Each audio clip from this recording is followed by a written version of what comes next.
Liar. Everywhere. On netrootsradio.com.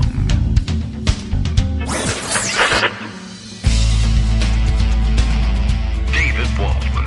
Kagro. In the morning. Now, here's David Waldman. Hey, good morning, everybody. How you doing? It is Thursday, November 3rd, 2022. Time for yet another show. We keep doing these things over and over again. And I just realized, of course, I'm going to want to use one of these computer things to tell you what the news is today. And I don't know, this one's got no windows open. So let's go find some news. There is plenty happening, of course. And Greg Dworkin preparing his raft. His rafto stories, or his rafting down the mighty river of stories, perhaps. I mean, that's another metaphor we might use, except the water level is probably low, like the Mississippi River, and we wouldn't be able to get by with that. So we'll just refrain from referring to the water, and then that way the problem disappears. I feel more Republican already.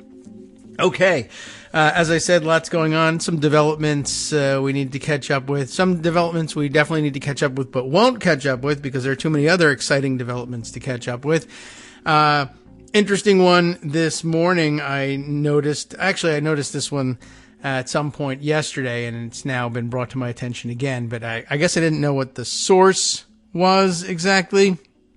But the issue was that I guess it turns out to be Josh Barro is the source of this sort of embarrassing mess. And I guess we have, of course, been through the phase with Republicans. And remember, Josh Barro, I guess, basically originally pretty much considered a Republican. I don't know whether he considers himself now in light of the fact that they've all become Nazis. But you'll remember, of course, the old play of, sure, I may be a Nazi, but you made me a Nazi. Remember when they blamed it's Democratic attacks against our authoritarianism that drove me into the arms of authoritarian Nazism. That one played real well. It worked very, very well. This one, now I guess we're into a different phase, but it's not that different as it turns out. Let me see if I can pull this thing up that I was responding to most recently. But I did see at least two people passing this thing on and noting for the record how dumb it actually is. This time, Dana Hool passing on Jack Schaefer's passing on of Josh Barro's nonsense. Here's the link to the Josh Barro column. And really, I guess you can spot the problem right away in the headline. The headline of his, and this is his newsletter, I guess. I don't know what system he's using to distribute this one, but it looks like a Substack, but it doesn't say Substack anywhere. Very serious is, of course, his title here. But the title of the piece, that's the title of his newsletter. The title of the piece is The Problem with Pro-Democracy Rhetoric. And right away, you got a problem because there's no problem with pro-democracy rhetoric. If you're looking for problems with pro-democracy rhetoric, you've got a problem. But he tries to explain himself with his subheader that says, you can't extol the importance of democracy. You can, but you can't do it while also pursuing no choice politics. Essentially, his argument comes down to, isn't the real tyranny telling people that the other party are tyrants and that you can't vote for them if you like democracy? Because if you like democracy and there's only one party to choose from because only one party actually still promotes democracy, you're the real tyrant for telling people that they have no choice. And haven't you basically told them you've already lost your democracy? Now, I don't think that that's necessarily the right conclusion to draw. But by the way, even just for the sake of argument, if you were saying, well, you've already lost your democracy, isn't that essentially what your message is? We had a violent insurrection in which thousands of people showed up and insisted that they wanted to murder the vice president at the orders of the then current president because he wouldn't break all the rules, throw out the Constitution, and declare his boss their favorite president for life. So we kind of lost our democracy, yes. I mean, things continued. They still continued to present 31 flavors of ice cream at Baskin-Robbins. You could still get blueberry bagels, despite the fact that they're an abomination. items were still on the shelf. Television was still broadcasting. That's democracy as far as most people are concerned. It doesn't have anything to do with democracy, but that's the way they view it. Kentucky Fried Chicken is still open. Therefore, everything's still okay. Although they did believe, well, the city's burned down. But they thought that 6 months in advance of their riot on January 6th.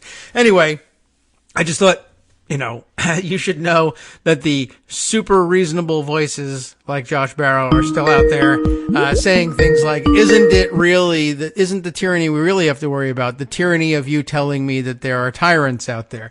Just as isn't the real racism pointing out other people's racism? I guess we're just on that kick now. Probably one of the dumbest things I've ever seen published to some semi-serious person's very serious Substack, quite honestly. But things do get dumber. And then, of course, there's always Fox News. So we could tell you about what they were saying if you feel like you need your machinery recalibrated after hearing that about Josh Barrow. We can fix it and make sure that you think Fox News is even dumber than he is. All right. Well, Greg Dworkin is here, and he's no slouch. He's got a raft of stories to bring to us, and when it comes to that raft, the water level is always high enough, no matter what's happening on the Mississippi River. Good morning, Greg. How are you? Right. Rising tide sinks all ships. That's right. So get a raft so that you're not on a ship. That's right. The only way to be safe. The pull quote that I saw from that Barrow piece was, the message is that there's only one party contesting this election that is committed to democracy, the Democrats, and therefore only one real choice available. This amounts to telling voters that they've already lost their democracy. Well, if you live in places like Wisconsin and Ohio, you've already lost your democracy. Right. Well, if you live in a place called the United States where they sacked the Capitol, maybe you did. Well, we haven't lost it yet. This election, is if democracy, milestone on the road. I mean, in places what Josh like Wisconsin says, and Ohio, your vote doesn't count anymore. It certainly might literally not. doesn't count. You could have more Democratic votes and the Republicans will That's still win. That's definitely true. That's actually Tim literally Michaels, true. running for governor in Wisconsin, said, my goal is to make sure that we never lose again. Right. And he's only one of two who I think said it in the last day or two, that my plan is if I win, Republicans will never lose an election again, which means that they're not elections. They're just... There might be transfers of power. About losing democracy, and besides, the optics of that. Right. And also, I mean, just reading through again, look, if you say that in order to preserve democracy, only one party is standing up for democracy, it doesn't mean you don't have a choice. You can vote for the Nazis. You can. You could not vote for them. You could not vote for the Democrat if you don't want to. That's true, too, also. Vote for anybody. Yeah. So, I mean, it's a dumb them. Formulation of a dumb thought.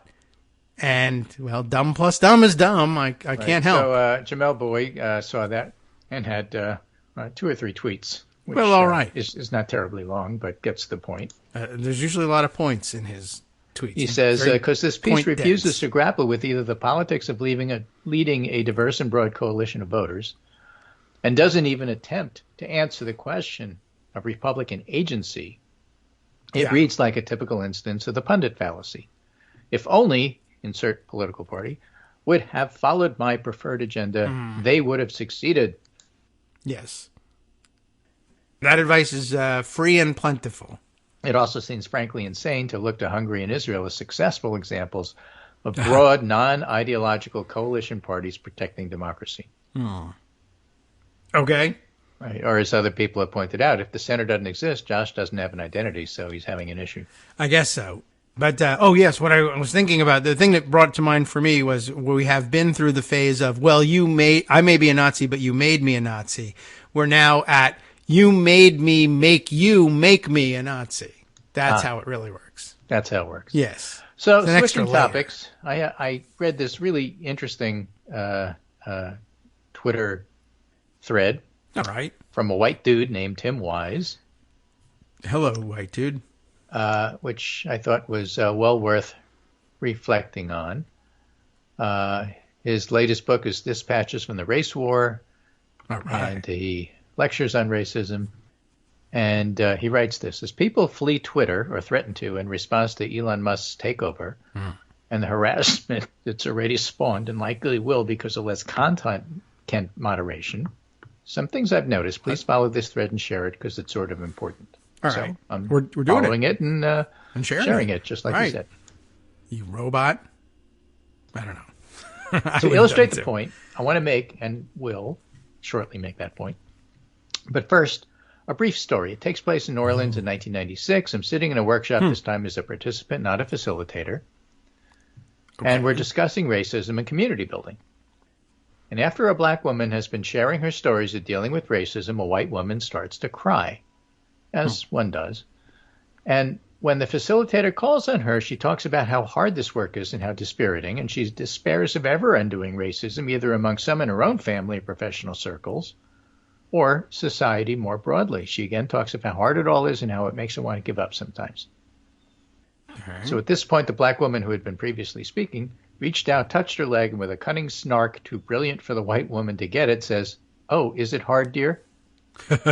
The white woman cried more and insisted it was, and that day was the day I forever understood that black people are possibly the only thing standing in the way of utter destruction. White folks, even liberal ones, will often fold up their tents and go home when it gets too difficult, but black people can't do this.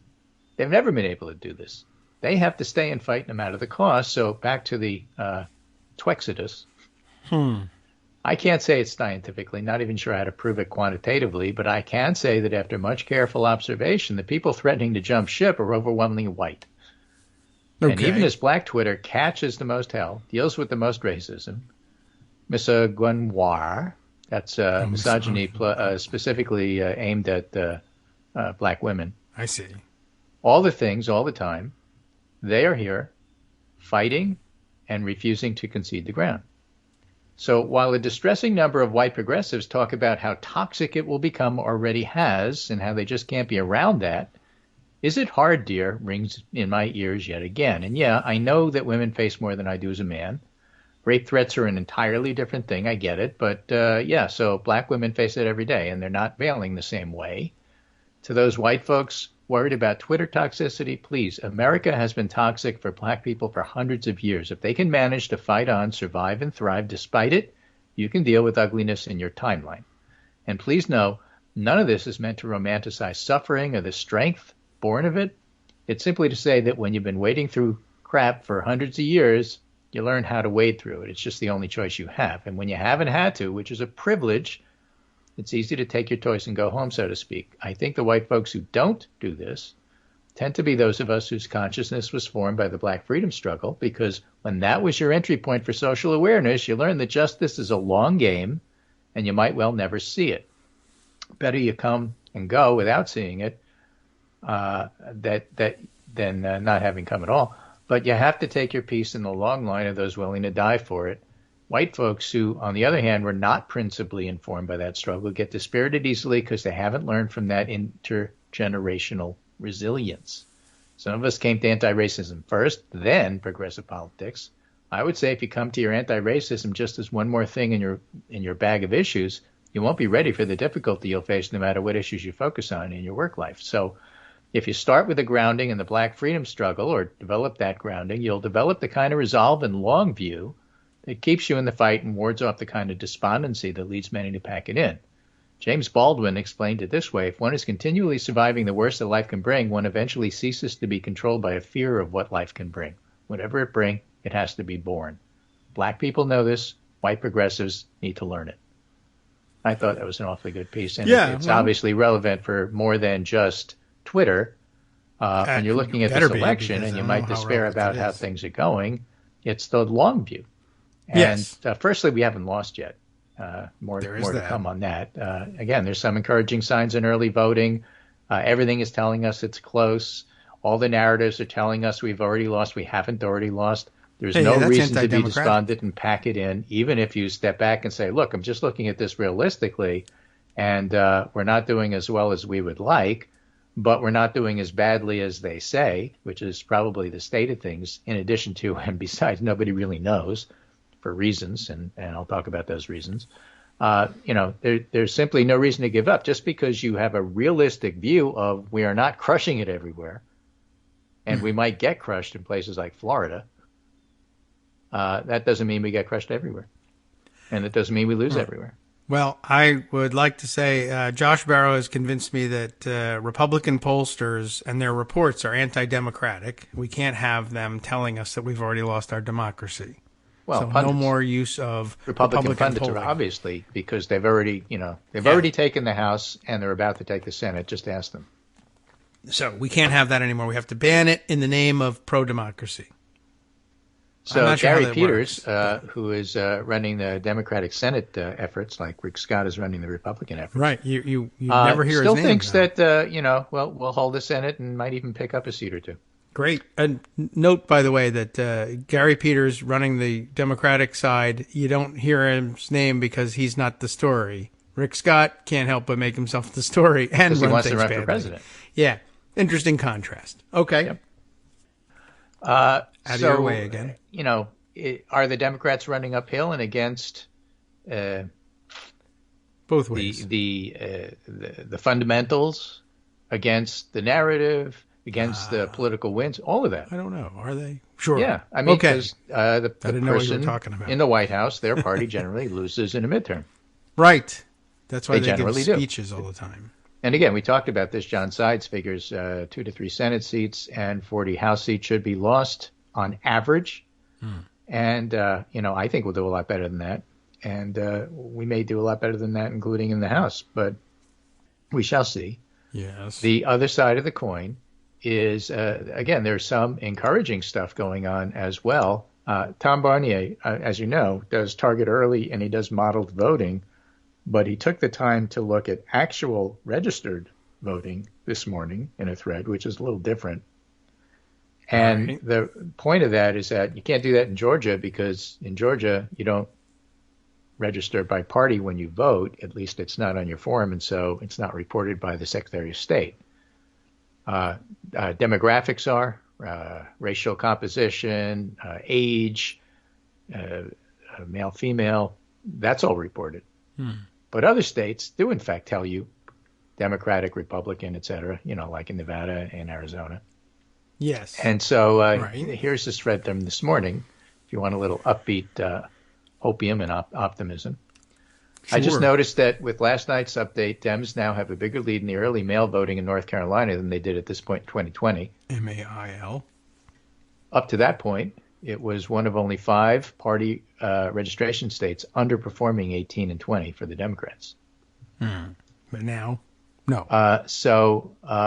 Right now, they had in 2020, they had 38.5% of the vote. Now they have 38.8. The Republicans in 2020 had 31.3. Now they have 31.4. And the unaffiliated had 29.7, and now they're 29.6. Now, Democrats having a lead in early and absentee voting report doesn't mean they win because it's almost a third. Democrat, Republican, and unaffiliated. Democrats actually ahead of the Republicans, but when 30% of your vote is unaffiliated, how those voters break decides the election. That's a big chunk of votes. Okay. And we don't know how that's going to vote. We don't know how that's going to break. You have to assume that all the other polls are correct, and it leans a little Republican, so it's still going to be a tough race, but it's not a blowout. Pennsylvania is just short of 1 million votes cast in our latest update, and the Democratic advantage is growing relative to 2020 at the same point, with a margin that's now 3 points bigger than 2 years ago and a growing gender gap. All right. People are becoming used to the early voting and making use of it. Right. Again, what we'll start to see now in the last few days of early voting is younger voters starting to come in, and a lot of those younger voters will, in fact, vote on Election Day, and they tend to lean Democratic. So there will be a Republican wave, a red mirage, if you will, on Election Day as those votes get counted first. But it may not be as big as previous years simply because some Democrats are now going to go back to voting on Election Day, and some younger voters are going to vote on Election Day because that's what they do. Yeah. The polls basically say that the Senate race in Pennsylvania is very close, could go either way. And again, here's where the Republican pollsters relying heavily on likely voters and therefore discounting newly registered and younger voters are starting to give Oz a lead, and other pollsters are not.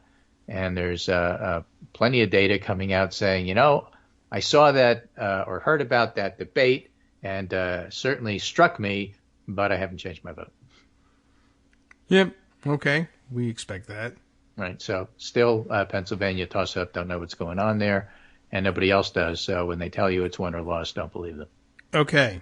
New Mexico also showing a widening Democratic gap in the votes cast so far, now at 19 plus for Democrats, a half point better than 4 years ago, and 3 points better than 2020.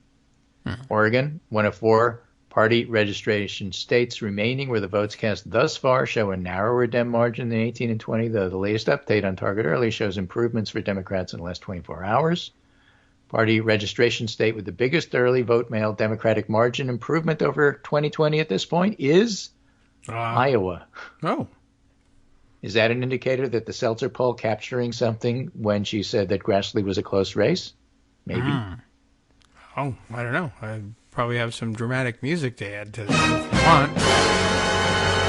It's not exactly right on point, but it is Florida dramatic. Is one. Well, it fits Florida. Florida is one of the 4 remaining states with smaller Democratic margin than 1820. The GOP has turned out almost identical numbers of votes in 18, and Democrats are lagging. So the Florida Democratic Party is just in horrible shape. They get this one. That was minor key version of it. Okay. So is 2022 going to be record-setting numbers of early votes? Yes. No. Well, it depends. Yeah, I don't know. No. I mean, not in places like Nevada, maybe not in California, maybe not in Texas, but it's unclear. And the large states are going to drive the total volume, but it will be record-setting in other places like Arizona and Georgia. So some of those close races will make a big difference.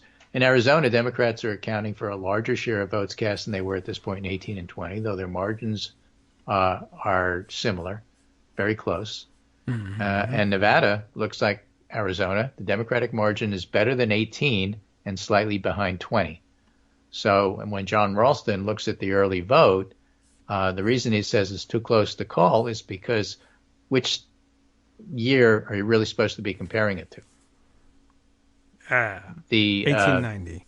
Mail-in ballots in Nevada are lagging in terms of volume. They're doing fine in terms of margin, but they're lagging in terms of volume. Does that mean the Democrats don't show up or that they're voting on Election Day? What we do know is that in the last day or so, when we've had some mail-ins come in, and there's still a lot outstanding, that it's getting very much younger very fast, which is good for Democrats. Okay, all right. Interesting. It means they are showing up, and they're showing up late, which they always do. The mailbox, everybody told you they were going to do, and they told you they were going to do, and they're doing what they say so far. So, again, that bodes well for Election Day. But, again, Nevada, too close to call. So Tom says, I've been sharing only party registration states thus far, as it's a more transparent comparison than modeled partisanship, which is what they do for a living. But I'll pivot here to share some interesting data, including demographics and some key non-party registration states. Many are rightfully noting the expectation that the GOP will come out in huge numbers on Election Day, which is true. What's remarkable about all of this to me is Democrats have built these leads without substantial youth early vote turnout, which lags behind everywhere. Okay. If young voters do come out in bigger numbers on Election Day, as they are telling pollsters they intend to do, the Election Day vote won't be as GOP skewed as many are expecting. That would be nice. Come on, Utes. Right. So is model party anything to hang your hat on? Dave Wasserman says basically just ignore all the early vote. Nobody knows what it means. Forget about it. And Tom Bonier says, well, it's not perfect and it depends on the model. Overall, it'll do a great job of predicting partisanship, but comparing across cycles can be difficult. And if you're talking to a universe of 60% probability Dems, 40% will not be Democrats. So get out of here, what do you do kids? with that? I don't know. So, again, goes to the problem here of how good is polling and how good are the models and what can you do? And the answer is nobody knows. For those of you keeping score, same as yesterday. Same as yesterday. Okay. Well, there's only a few more days for it to be the same as before we actually count the votes. Right. So David Pepper from Ohio, one of the places where we've lost democracy, looks at all this data and from Tom Bonnier and says, the DOJ and officials in states better be prepared for a far more aggressive version of the 2000 Florida Brooks Brothers riot in all states where early votes will be counted in the hours and days following the election. And they should speak proactively about it. Because what's going to happen is Democrats are going to catch up as Republicans start out being ahead, and then they're going to say, all the things that they said. Fraud, yada, yada. And it's bad, and so don't just I was surprised this happened. I thought we were past that. No, we're not past that. We're in the middle of it. Yeah. So be aggressive up front. I think he's got a good point there. So that's where things stand. That is to say, still a pretty good chance of holding the Senate, but it's a toss-up, it's a tie, and when things are a toss-up and a tie, everybody who knows what's going to happen doesn't. No. If they're paid to know what's going to happen, they'll say they do anyway. Somebody except for the good ones, who will say, you know what, we really don't know. Yes. Well, we'll know after the fact who did it correct, and then maybe you eventually could listen to them the next time, but they'll be wrong probably. Yeah. Well, they'll forget about that and just move on to something else. Yeah. Like only one side really is talking about democracy, and that's by definition wrong, because how can you have democracy if it's not both sides? I guess there's that. Okay. Well, that was a remarkable way of starting things off. All right, well, yeah, they're probably right, by the way, about the Brooks Brothers riot times 10. It'll be happening in a lot of states as the counting goes on, and they start to insist that losing the lead is cheating. And who knows? Then we have to. Kerry Lake's already said it. Yes. Oh, well, that's the candidates have said it since forever. But I think your average rank and file voter maybe too. Hi, it's me, David Waldman, the same guy who was just talking to you a second ago. Our Patreon subscription drive is still going strong, with over 175 monthly donors who help keep us on the air. If we've helped keep you going during the pandemic, why not return the favor and help us keep going so we can all be together for the next disaster? Patreon.com, Patreon.com, makes it easy to make secure, recurring monthly contributions to support our show. Patreon.com/KagroX gets you straight to our donation page. Maybe you'd like to thank us for keeping you sane during the Trump era. Maybe you're looking forward to in-depth explanations of what's going on in the Biden administration. Whatever it is that keeps you listening, we need your help to keep bringing it to you. And hey, if you happen to prefer using PayPal or even the Square Cash app, we're up and running with those options too. Thanks again, everyone, for all your support. We literally could not do this without you. All right, let's do it. Let's come back. All right, well, why not? We're back here now. What the hell radio station is this again? All right, well, anyway, welcome back, everybody. We were just talking about important and substantive things, and I lost track of this is where you're supposed to say, I'm David Waldman, and you're right. Not. That's it. And then I've got a pencil I'll probably throw at the camera. I think that's one of their favorite tricks, too. Where were we? We had something important to say. Well, I was looking at this Marist poll, which came out a day or so ago. Right. NPR, PBS NewsHour Marist National Poll, which shows the Republicans gaining some ground. But they have this really interesting nugget in here. For the first time in a decade, a majority of Americans, 59%, think it's better for the country if the president and Congress are from the same party. 38% thinks it's advantageous for the two branches to be from different parties. I think Americans are figuring out the two parties don't get along very well. Yes. In December 2016, Americans had the opposite view, 29% same party, 63% different party. That, of course, the split between the parties, as we were saying, is the basis for the conventional wisdom that the in party in the White House loses seats in the midterm, which is what everybody was assuming anyway. I mean, It could still be true, I suppose, but... So, parallel worlds, the Marist poll says Democrats with advantage on abortion, healthcare, democracy, GOP stronger on inflation, immigration, and crime. People aren't one-issue voters, but that certainly favors Republicans without question. So here are some pieces that I was interested in looking at. This is by Blake Hounshell from the New York Times. why election experts are so confused about the 2022 turnout mystery. It's a unique midterm with a Republican-friendly environment, an abortion-ruling energizing Democrats, and increased partisanship in how people cast ballots. Mm-hmm. So, will voters turn out, and which groups of voters will turn out in the largest numbers? And that's going to decide, of course, everything. It's the only thing that matters right now, says Marley Parson, the executive director of Conservation Voters of Pennsylvania, an environmental group that's part of the coalition of liberal organizations running get out the vote operations in the state. So they tagged around. They followed her, tagged along. And Molly Parsons says the races seem even tighter to her than the public polls indicate. Oh. Will there indeed be a surge of newly registered voters angered by the Supreme Court's abortion decision, as some Democrats argue? Have pollsters corrected for the errors they made in 2020, when many of them overestimated Democrat support? Have they overcorrected? Almost universally, strategists confess befuddlement and uncertainty about an election that shaped up somewhat differently than most. With the issue of abortion rights energizing Democrats and putting Republicans in a defensive crouch in many states, but Republicans tend to be more confident that widespread public frustration over inflation will propel them to victory, regardless of the problems that have dogged them, like weak fundraising Senate candidates their own leaders have described as low in quality. Mm-hmm. Democrats in particular are puzzling over the decision Republicans made during the pandemic to demonize mail-in and early voting. It's often fallen to conservative outside groups like Turning Point Action to rally voters, the group which is run by the controversial pro-Trump activist Charlie Kirk, is holding a Get Out the Vote event in Phoenix. When you've convinced your base it's a fraudulent method of voting, you have very little room to change your minds this late in the game, said Tom Bonnier, chief executive of Target Smart. There are so many things that can go wrong on Election Day. And so, again, if you're putting all your eggs in the Election Day basket, what happens if Democrats actually decide to show up on Election Day? Then you don't get the surge that you want. This is Gallup. Early voting higher than in past U.S. midterms. 4 in 10 U.S. registered voters say they plan to vote Election Day or have already voted. Higher proportion than in recent midterm elections.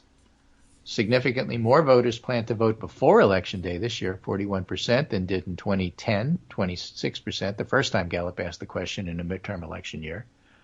So plan to vote on Election Day overall, 53. Planning to vote early, 41. That's the closest it's ever been, making even more important for Republicans to get that Election Day big surge. If the vote's already in and banked, that's a taller mountain to climb in order to surpass it and get the votes you need in order to win. Mm-hmm. Especially out west, 2/3 in the West will vote early. That's because the big states like California, Oregon, they do entirely by mail. More people in the South than in the East and Midwest intend to vote before Election Day. You see that in Georgia. Okay. And, obviously Arizona too. Connecticut has on the ballot will allow you to vote early, because right now you can't. You can do absentee, but you can't do early. And they loosened up absentee a little bit.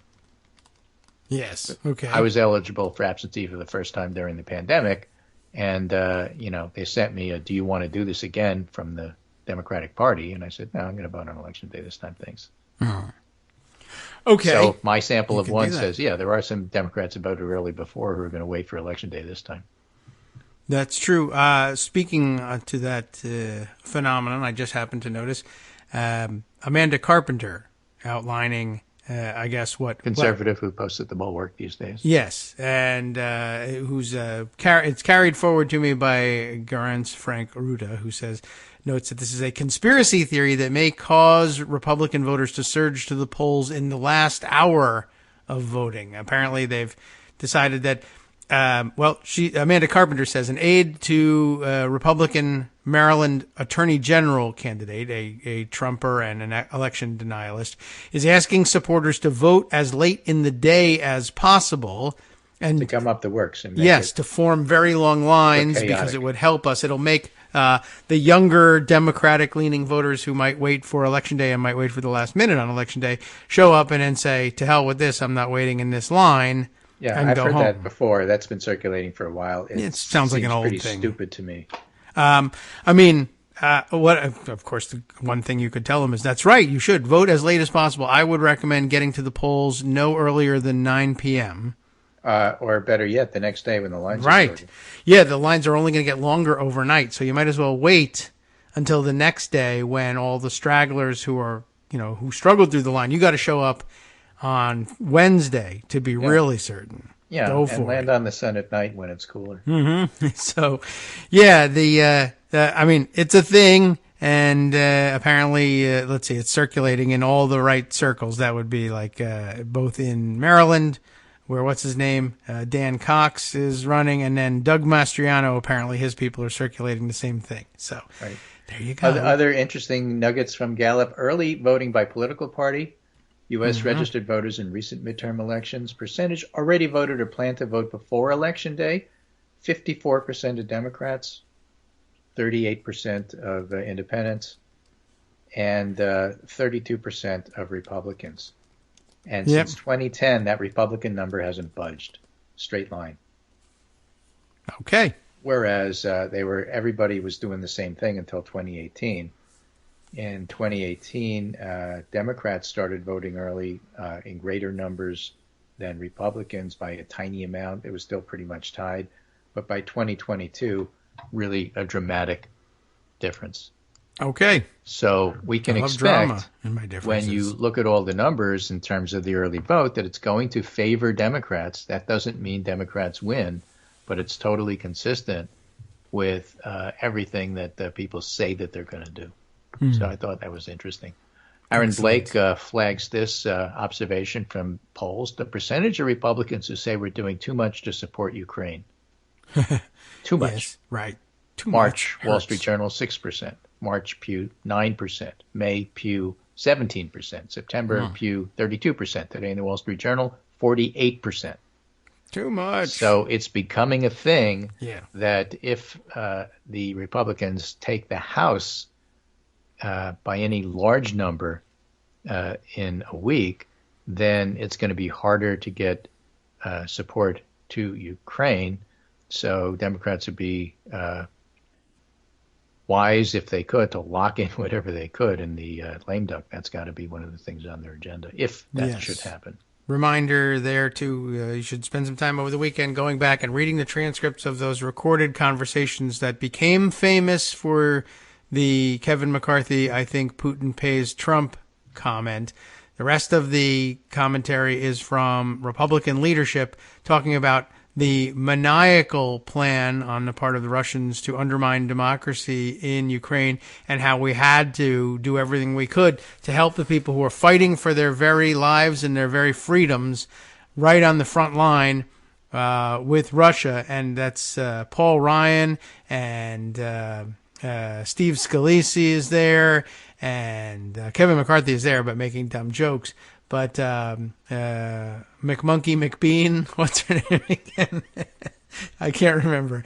Just the top House leadership at the time, some of whom are still there, and insisting that it's the defining issue of our times. And just a few years later, it's, we're doing too much by rooting for the Ukrainians at this point. Really, shouldn't we just be helping our Russian friends take over? Okay, Republican Party. I wonder whether Josh Barro is completely wrong. I think he might be. It's entirely possible. One other story here in this, otherwise, that's about all I got, presentation here. I see. Okay. This is early voting turnout in Texas. I'm in no rush. Voter apathy takes hold of early voting ahead of Texas midterm election. So again, don't think it's true everywhere. Okay. If you want a poll, which again has some hope for you, the final pre-election Marquette Law School poll came out. Wisconsin voters finds both Senate and governor's races are toss-up, which is a better finding for Mandela Barnes. Johnson 50, Barnes 48. In the previous survey, Johnson received 52 and Barnes 46. So that election isn't over, and throw that on the pile of it's too close to call. One of the reasons Democrats still have hopes. So I think that's important.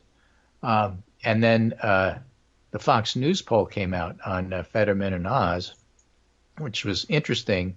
because they had a whole write-up about how 51% of Pennsylvanians were affected by the debate. Affected by the... Okay. Here are the numbers. September 2022, Fetterman leads Oz 45-41. And now, Fetterman leads Oz 45-42. Oh. So 51% may say, well, it affected my vote, but it didn't affect your vote. Okay, or it affected my vote in that I now have cast it. Or they affected my vote in terms of, well, I thought I was going to vote a certain way, and now that I saw that debate, I'm really going to vote a certain way. I haven't changed my mind, but I'm even more strongly I already voted than I was already voting before. Mm-hmm. Okay, I guess. That doesn't really... So, No, I don't know. Scratch your head and say, I don't know. Okay, I'll do that. Tight race either way. Scratch. I don't know. Different topic than early voting, and this is Kash Patel getting immunity, partial immunity anyway. You mean vaccinated? No. Oh, well, that really would have been news. Okay. What can we learn, says Renato Mariotti, who used to do this for a living. What can we learn from reports that former Trump aide Kash Patel is set to testify before a federal grand jury? Okay. The Wall Street Journal reported that former Trump aide Kash Patel received immunity from the court and is now set to testify before a D.C. federal grand jury. Patel publicly stated that he personally witnessed Trump verbally declassify documents. Federal prosecutors wanted to obtain his testimony, presumably to get him to admit under oath that his statements were false, thereby undercutting a potential defense Trump could raise. And it's a very common practice by federal prosecutors. He should know he was one. Wrongdoers often have associates come up with implausible defenses, and forcing the witnesses to testify usually gets them to tell the truth.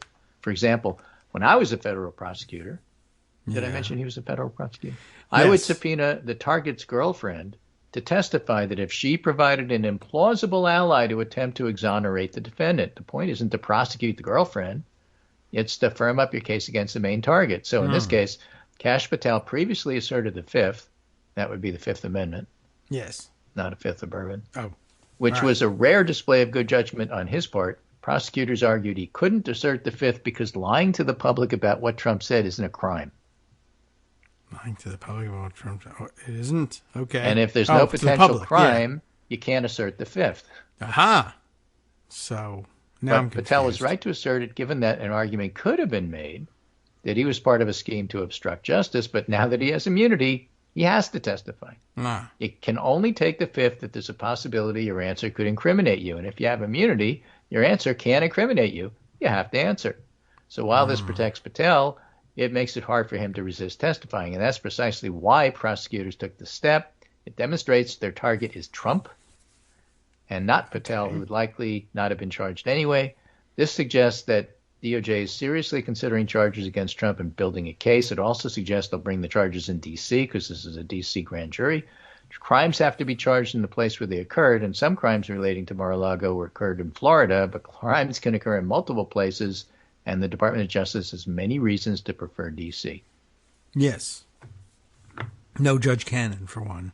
So that's going to move along regardless of the election. That doesn't depend upon the House being Democratic.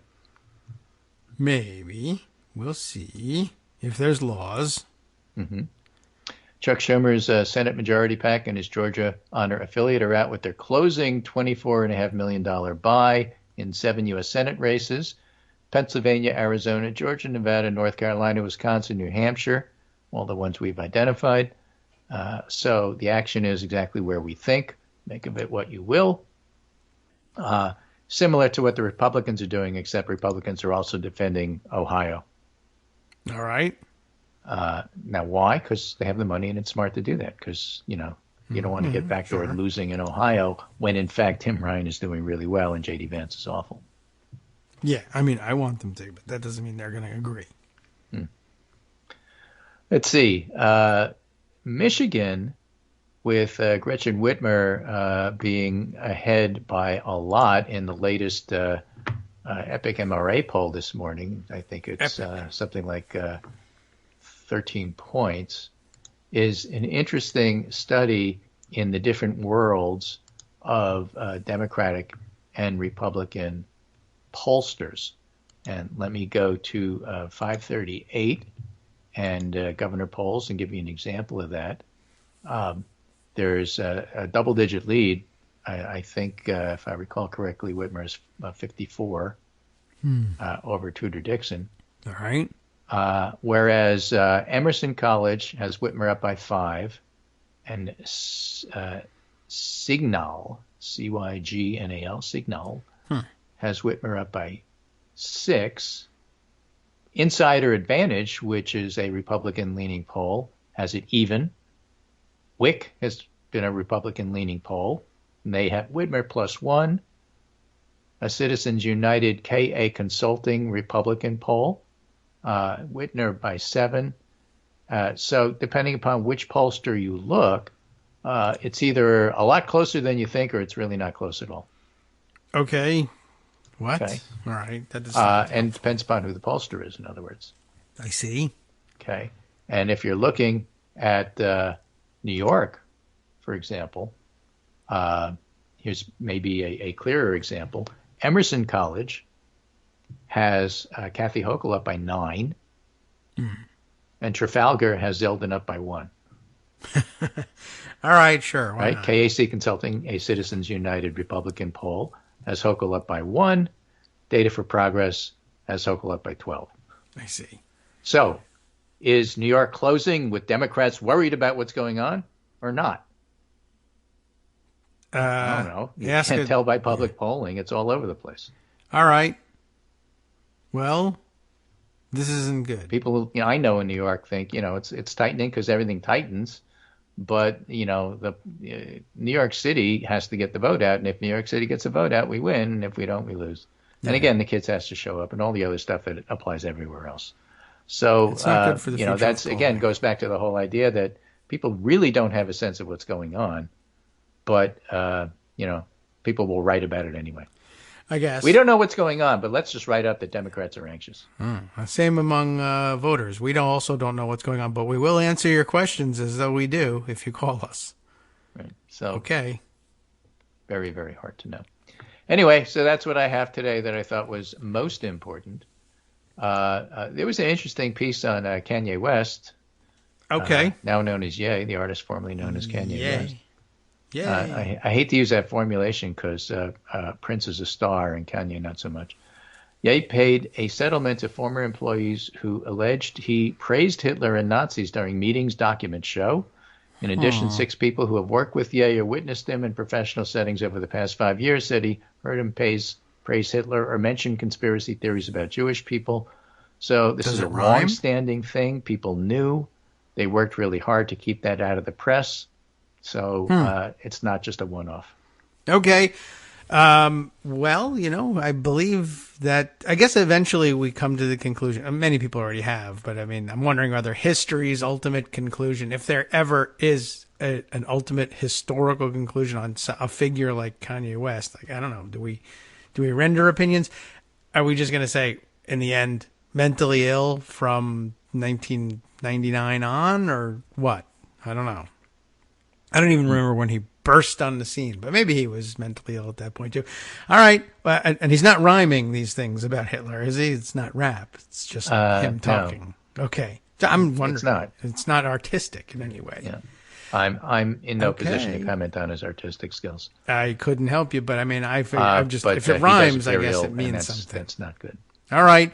Well, it is an interesting take on it. Like if you could do a rhyming Mein Kampf, it could be art. But I don't think it is. Right. And of course, the Simon Rhodes trial is still going on. Should mention that, right. too. We should keep one eye on that. One eye. What? I'd hang effing Pelosi from the lamppost, said Rhodes. No. There's audio of that. If he's not going to do the right thing and he's just going to let himself be removed illegally, we should have brought rifles. We could have fixed it right then and there. I'd hang effing Pelosi from the lamppost. Sure you would. I mean, you might. So, but I'd hang you. So, doesn't look good. No, good. He should go to prison for that. That would be nice. There's there should be certain limitations on things like that you can say. But hey, I mean, I guess you open the door and people start hanging. And I don't know. I don't know if I believe he could reach the top of the lamppost. I'm sure he'd hang her from somewhere. But all right, whatever. I guess he thought that was an interesting flight of rhetoric, and he'll claim it was mere puffery. But if you're on trial for sedition, then it's bad evidence. If you're on trial for tax evasion, it might not be relevant. Right. Okay, here it makes a difference. Don't charge him with tax evasion. Go right to the sedition.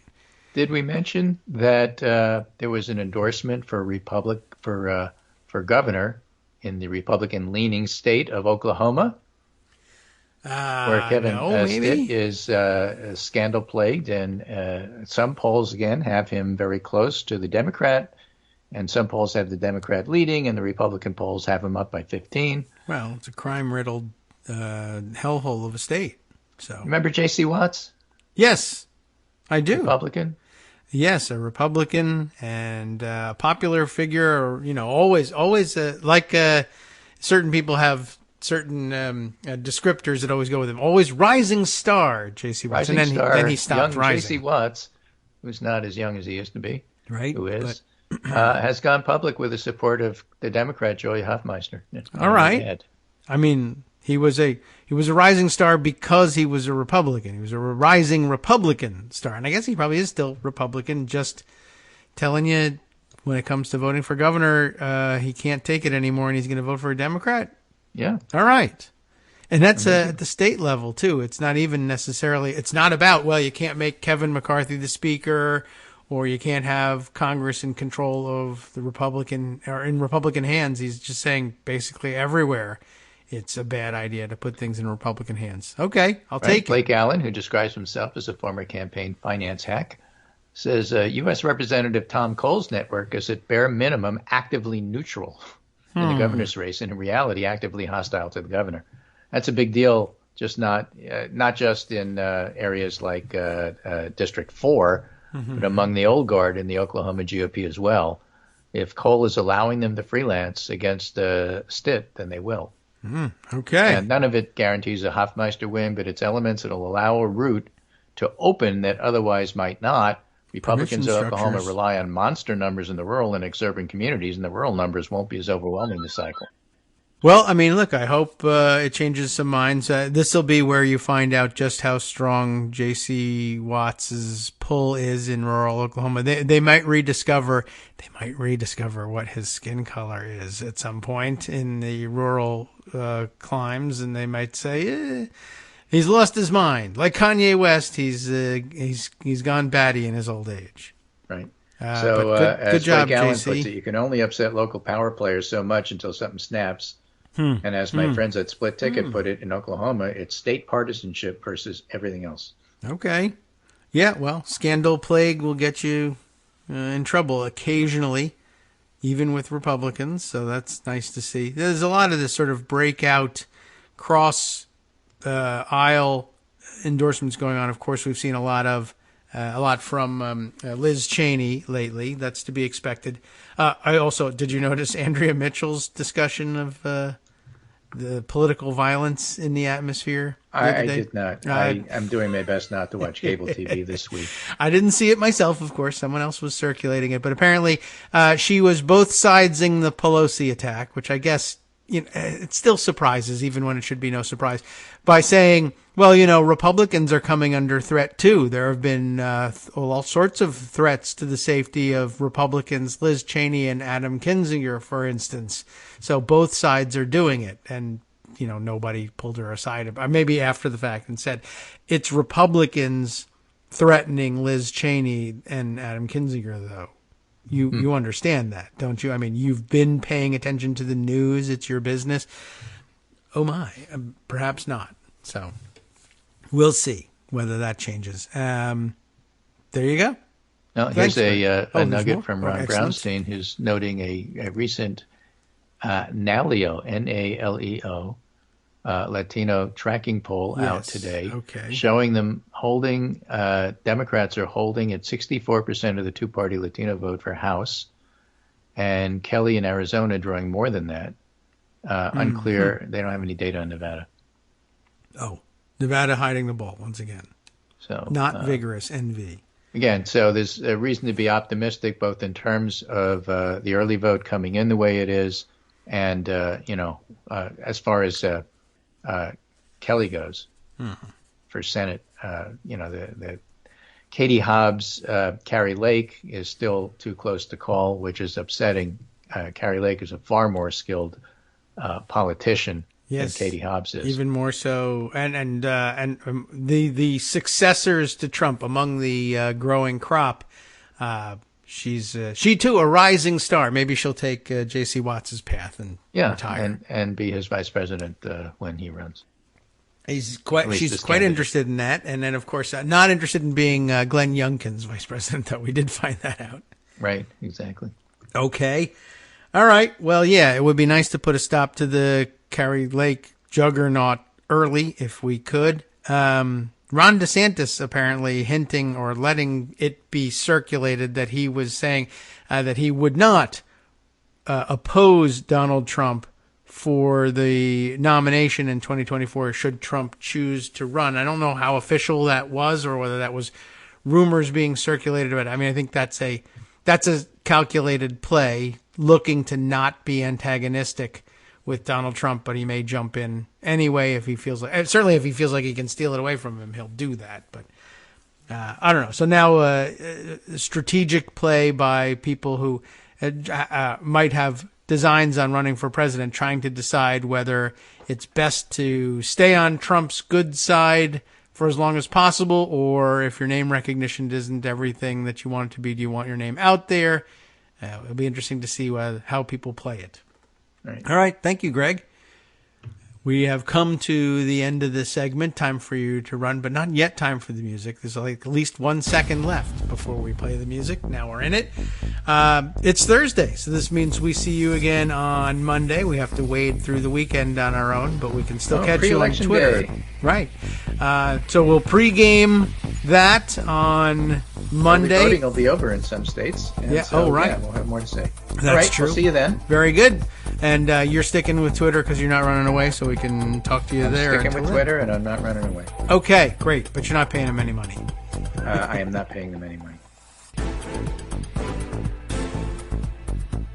All right, welcome back now to the Kagro in the Morning Show here on Netroots Radio. That was the thing I forgot to say last time. Okay, we are back. There's plenty to talk about here. I don't know if we can't fit, we'll never fit it all in. Things to add. Let's see, flying by on the Twitter machine, which I also have no plans to leave Twitter. But as I mentioned, I'm not nearly as, what shall we say, as focused and conscious about it as the Twitter thread we read earlier. It's not out of a duty to anti-racism, but more lethargy and lack of interest in planning anything that has to do with Twitter. But certainly if you had to pay to remain on Twitter in any way, I wouldn't be doing that. And I don't have a blue check mark, so they will never be charging me $8 for it, nor, of course, would I pay for it. A good illustration of what's wrong with that whole concept provided yesterday, I think, as we were explaining it. The thing about it was Republicans always viewed the blue check mark as a status symbol, whereas others viewed it as a verification of, who you are and the authenticity of your communications. As a matter of fact, wow, I've got a number of things I want to share with you, and I'm already changing direction on these things. Let's see. Here it is.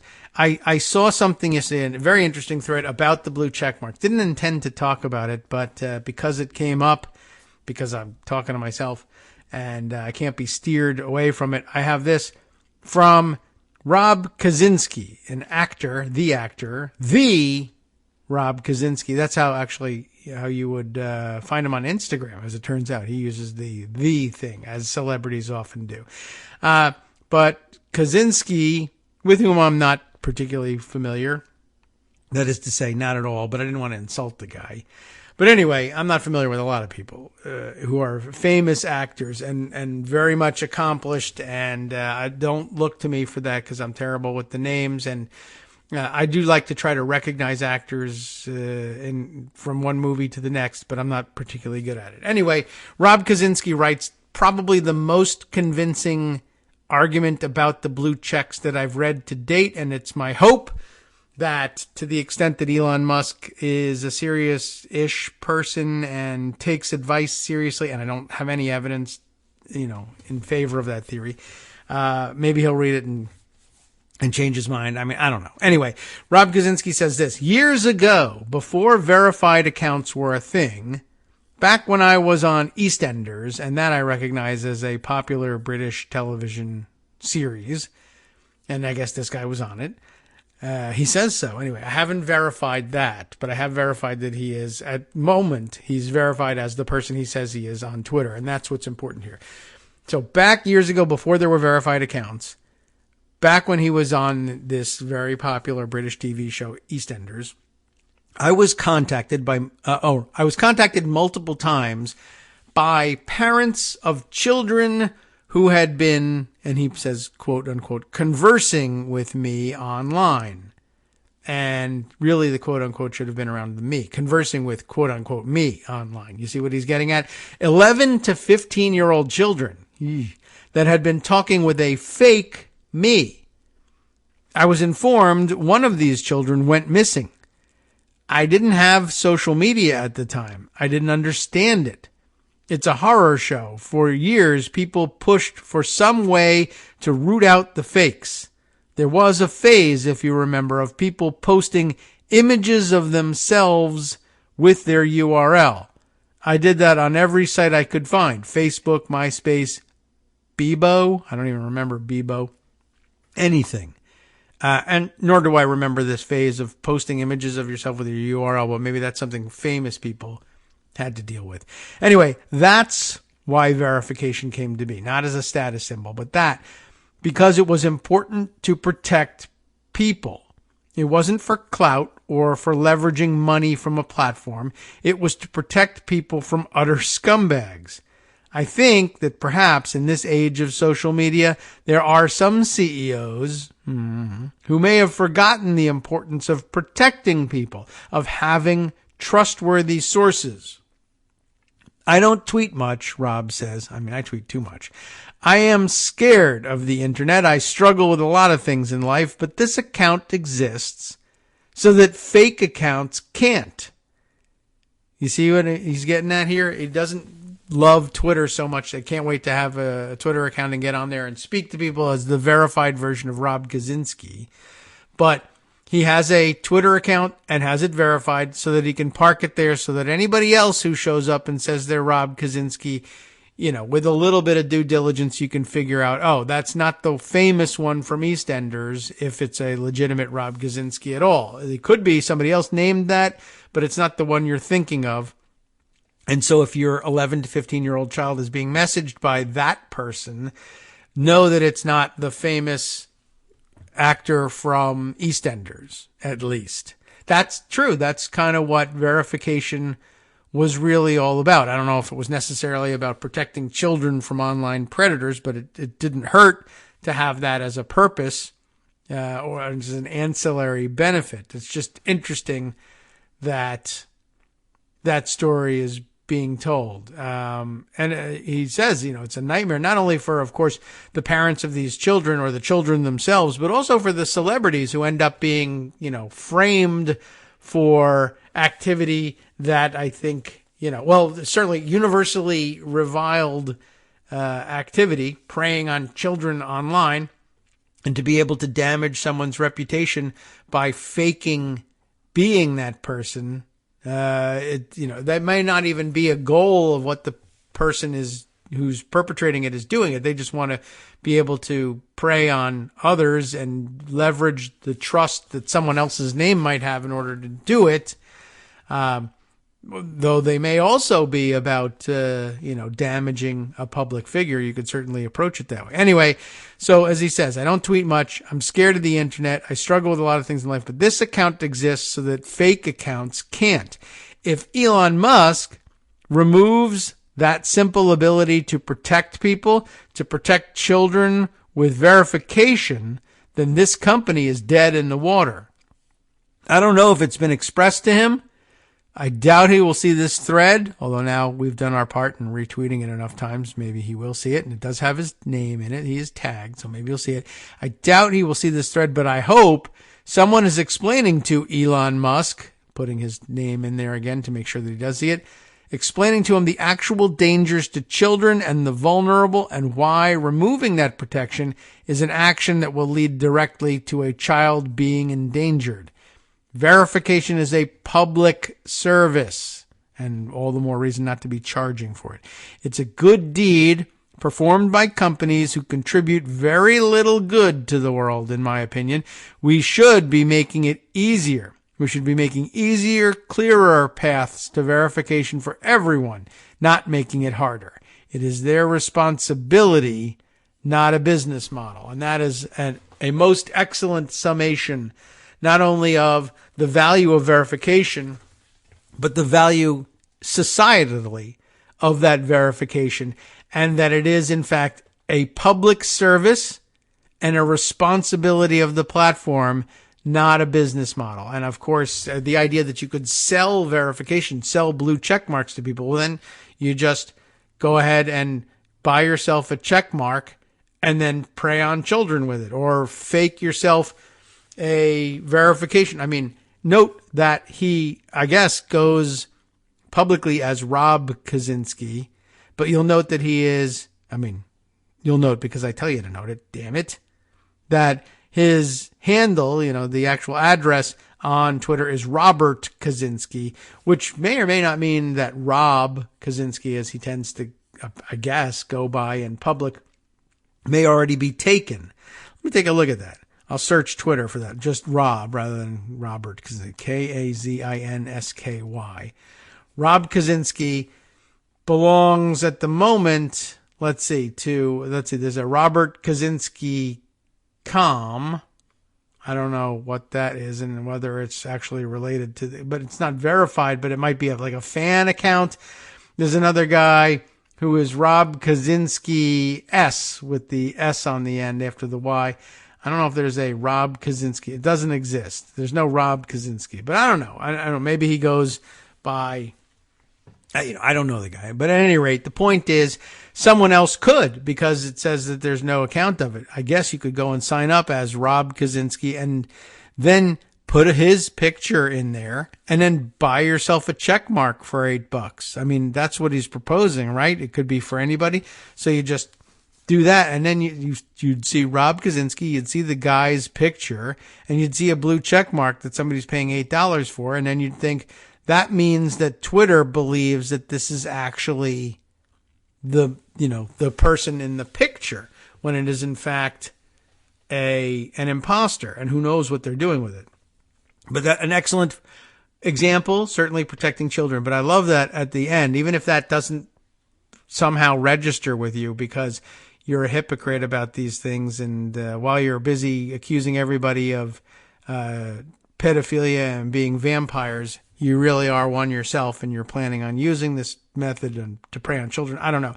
But at the end, great point.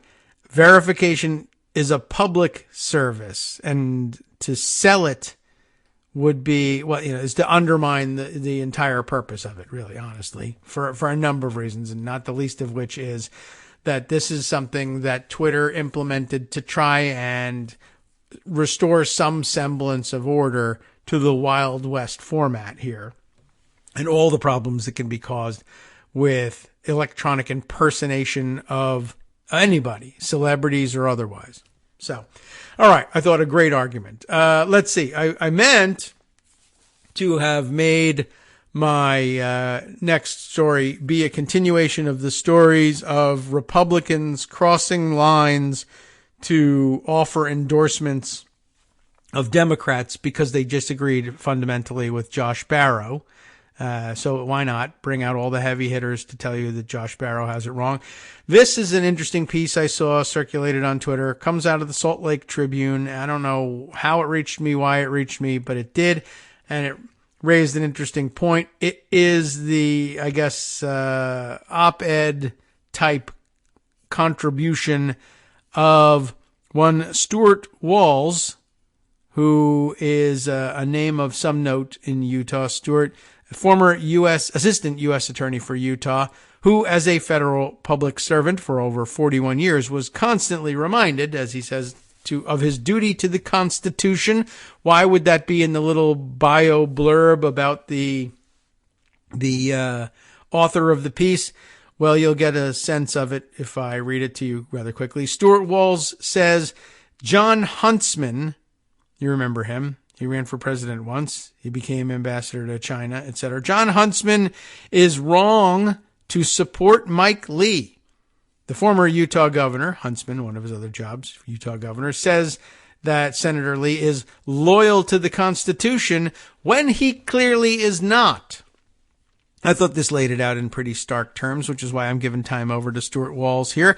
A few days ago, I was wondering who John Huntsman would support in the Utah Senate race. You'll remember that Huntsman, conservative Republican, former governor of Utah, presidential candidate briefly, a very prominent Republican politician, but one who cultivates a reputation for, less pointed partisanship, I guess, who, cultivates that image despite the fact that he doesn't deserve it.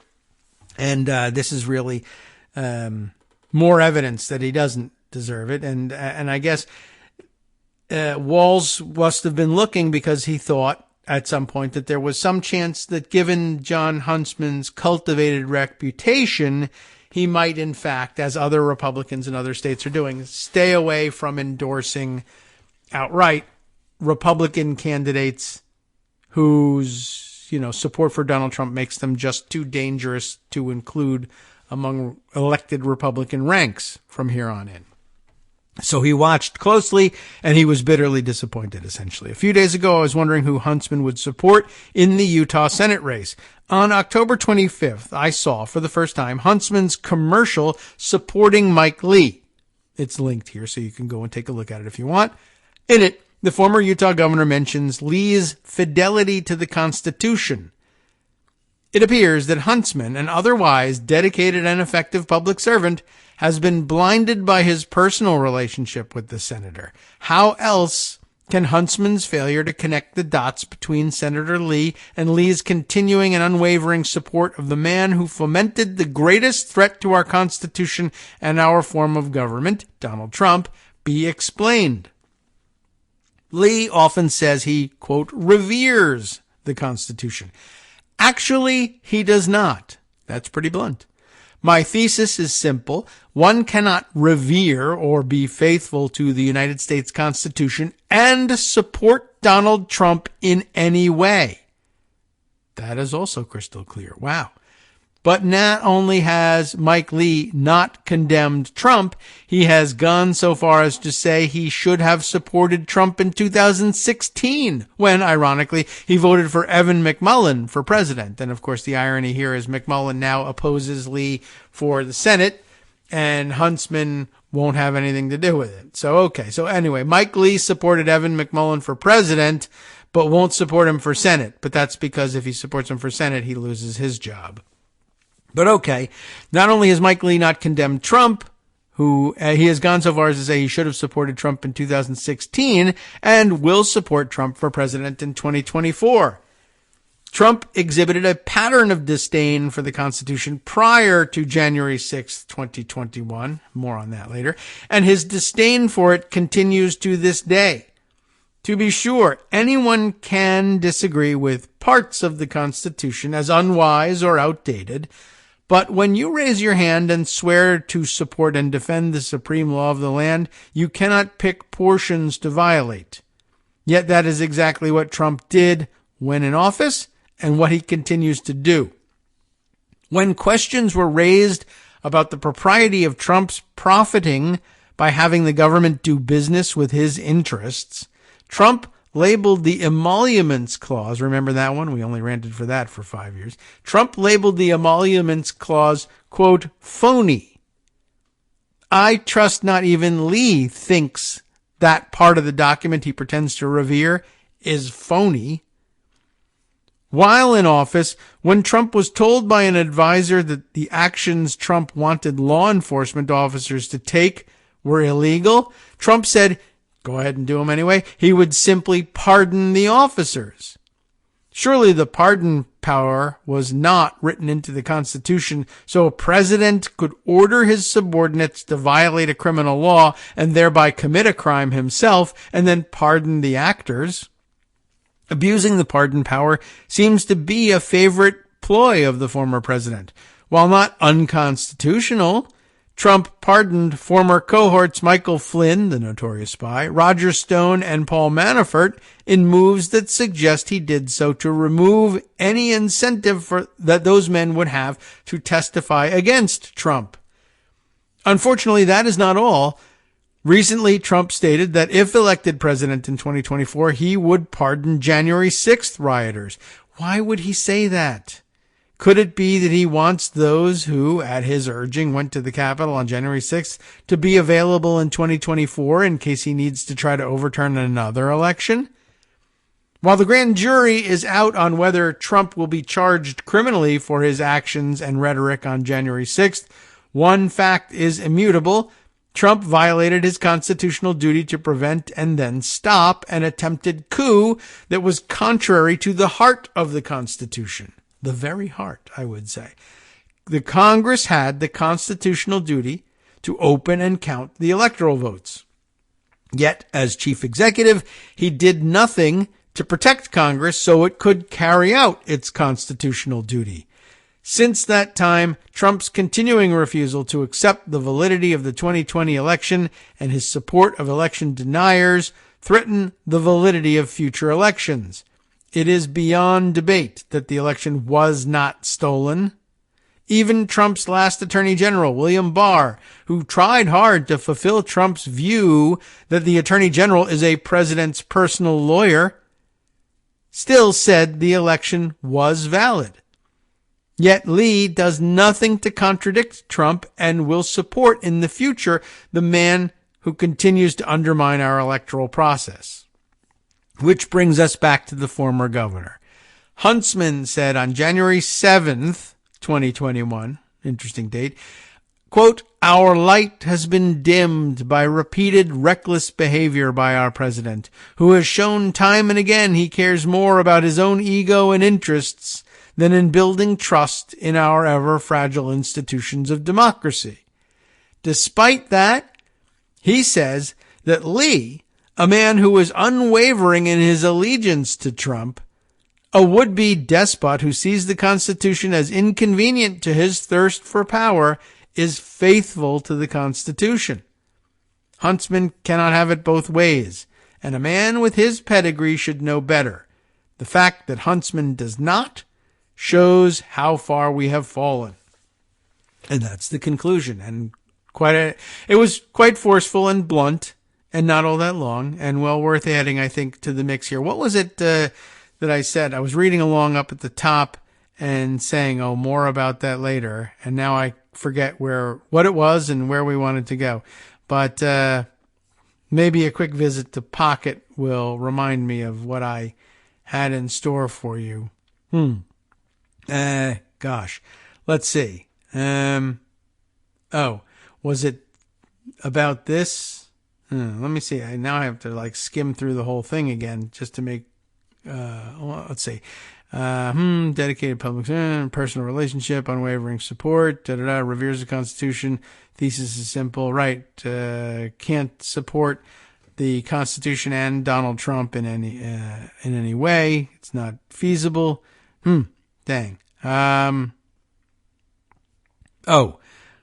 Oh, right. Okay. Now I remember. Trump exhibited a pattern of disdain for the Constitution prior to January 6th, and this disdain continues to this day. What it reminded me of was actually, I recently had an old article cross my virtual desk, in reference to something entirely different, but that there was one thing I wanted to point out about the fact that this article was old was that it established that there had been a pattern of purposeful carelessness and recklessness with classified documents in the Trump team for as long as he had exposure to classified documents. We're all thinking, when you think about his mishandling of classified documents, you think the Mar-a-Lago documents case, and that's certainly true and the most egregious example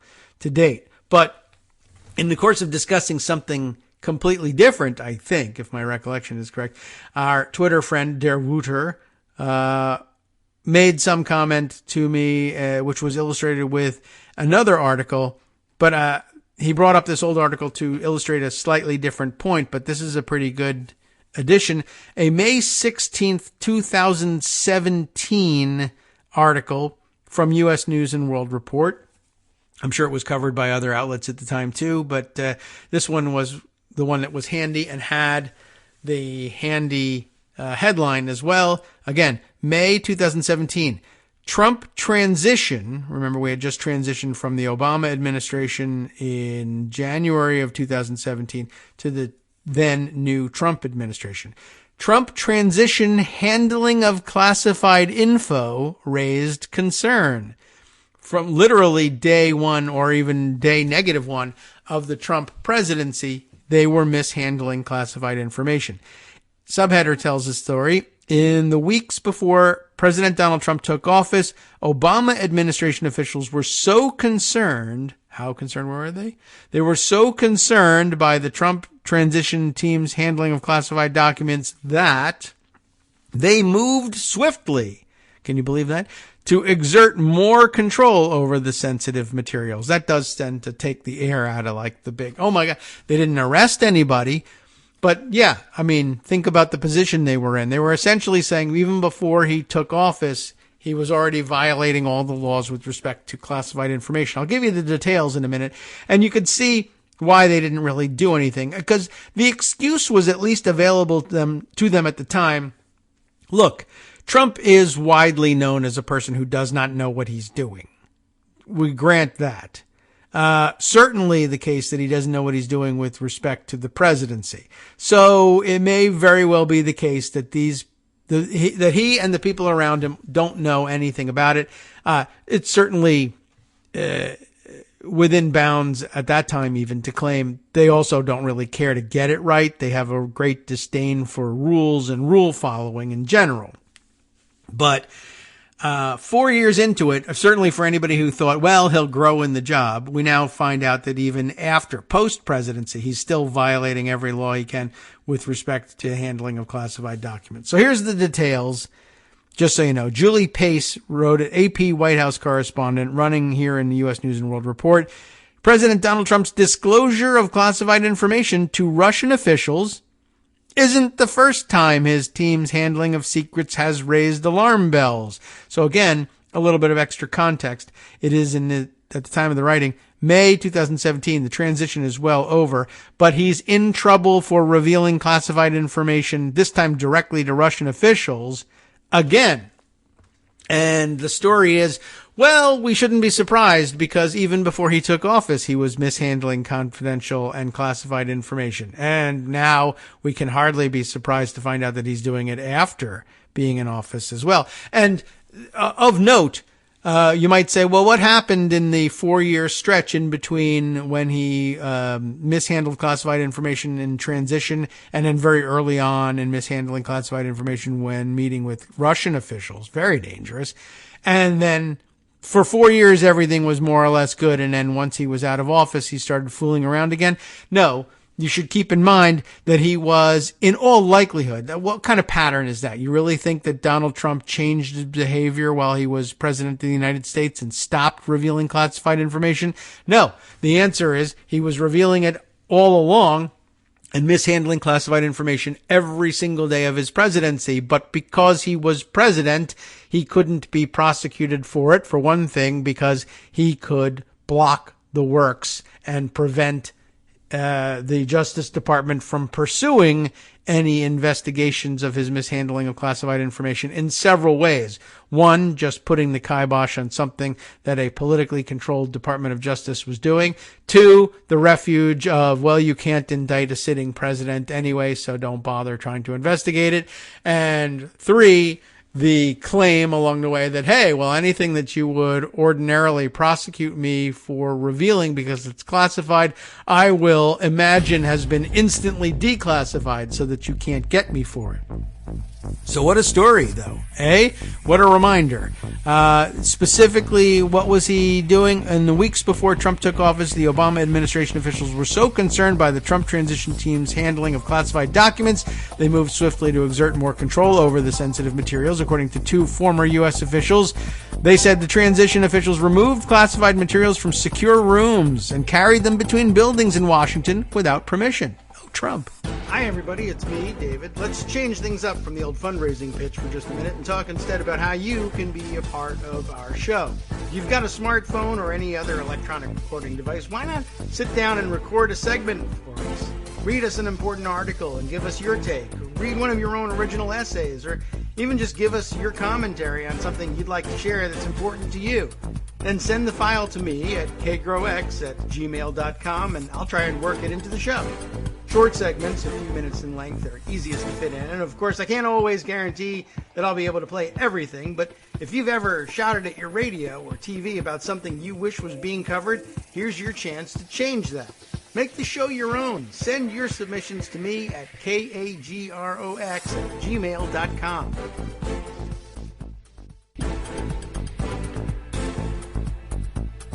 All right, welcome back now to the Kagro in the Morning Show here on Netroots Radio. Would you like the details, the juicy details that I wasn't able to fit in before the break about what exactly was just a reminder of the Trump transition team's violation of law with respect to the handling of classified documents? The officials from the Obama administration said that Trump transition officials removed classified materials from secure rooms and carried them between buildings in Washington without permission, much like it was an early version of the practice of his taking classified materials out of the Oval Office and removing them to the residence and then storing them there for a couple of years and then having them flown to Mar-a-Lago later on. Worried about keeping tabs on the highly sensitive material, the Obama administration officials set new limits on some classified information and explicitly barred Trump aides from viewing that material in their transition offices because it was walking away. Presumably, I would guess maybe something, if not exactly this problem, something akin to not getting the classified material back into the envelopes it came in, and that's how you end up with empty envelopes marked classified and all the material inside is gone down at Mar-a-Lago. The Associated Press previously reported on Obama officials' concern about the transition team's handling of classified materials as the Trump team prepared to take the reins of government. The new details about their concerns come amid mounting questions about whether Trump himself has been careless with the nation's secrets. Trump last week shared highly classified information with senior Russian officials during an Oval Office meeting, putting at risk a source of intelligence on the Islamic State group. According to current U.S. officials, Trump said he has a right to share information. White House National Security Advisor H.R. McMaster, then security advisor, said Trump's actions were wholly appropriate. Wow, thanks a lot. The White House did not respond to questions about the transition's handling of classified material. The former U.S. officials requested anonymity in order to discuss the handling of classified information. So what you're seeing here is whitewashing and covering for the president during his presidency, not a change in his behavior, just a change in what people are willing to say about this otherwise illegal behavior for a period of 4 years by virtue of the Constitution shielding Trump from prosecution for his activities, though they were espionage. The Obama officials said the Trump National Security Transition Team did not follow protocol. The transition team was allowed to request and view classified material in secure rooms, both at their government-run offices in Washington and at the White House, but Obama administration officials soon learned that Trump aides were taking classified information out of the secure room at transition headquarters without approval. stuffing it in their socks and God knows what else, I'm sure, but violating this rule even before entering office. And then we all looked the other way for 4 long years. One official said, it appeared the transition aides were moving the information from the transition offices to the White House, a distance of just a few blocks. The Obama administration was not aware that the information was being brought to unsecure facilities or given to any third parties, but the officials simply said simply moving the documents without prior approval raised serious concerns. Under the new policy implemented by the Obama administration, officials printed materials requested by the transition team at the White House and only allowed the documents to be viewed on site. One U.S. official, or in other words, by the way, they gave them an early demonstration even before the Trump administration took office of how to deal with classified documents and how not to. That if you wanted to read them, and it was your right to read them, you had to come to the White House and read them. They take it that seriously. But immediately they said, all right, well, now the Obama people are out and they have no authority to do this to us anymore. Free for all. Take whatever you want, put it wherever you want. So, one U.S. official said the Obama administration was particularly concerned about the handling of documents related to the government's contingency plans for crises. That official said the Obama administration also worried that Trump advisors may have been making copies of classified information, but it's unclear whether the outgoing officials were able to verify those concerns. And this brings me back to why it was that this article was being shared by Der Wouter at the time. He was actually pointing out that the crisis situation continuity of government plans that they were worried about being compromised would make a handy batch of information for anybody, say, plotting a coup to overthrow the United States government. A good way to disrupt the government's ability to continue through a crisis and subject it instead to your personal control would be to disrupt the continuity of government plans. And a good way to disrupt those would be to steal them ahead of time.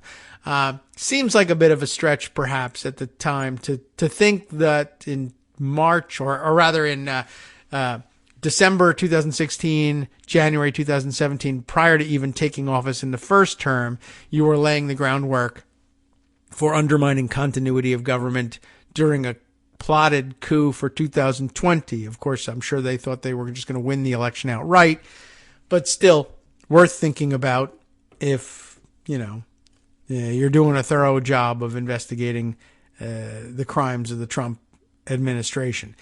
Where were we here? Yes, right. The matter has opened Trump up to charges of hypocrisy. Oh, God help us. As a candidate, Trump repeatedly lambasted Democratic rival Hillary Clinton, yes, for mishandling classified information. That's now a joke. While serving as Secretary of State and vowed to put her in jail, he called her grossly incompetent and said her decision to transmit classified information on her personal email and private internet server disqualified her for the presidency.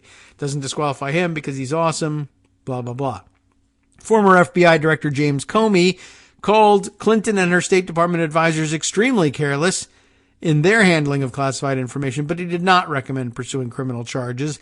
Last week, the president fired Comey, who had been overseeing the FBI's ongoing investigation into whether Trump's campaign had played a role in Russia's election meddling.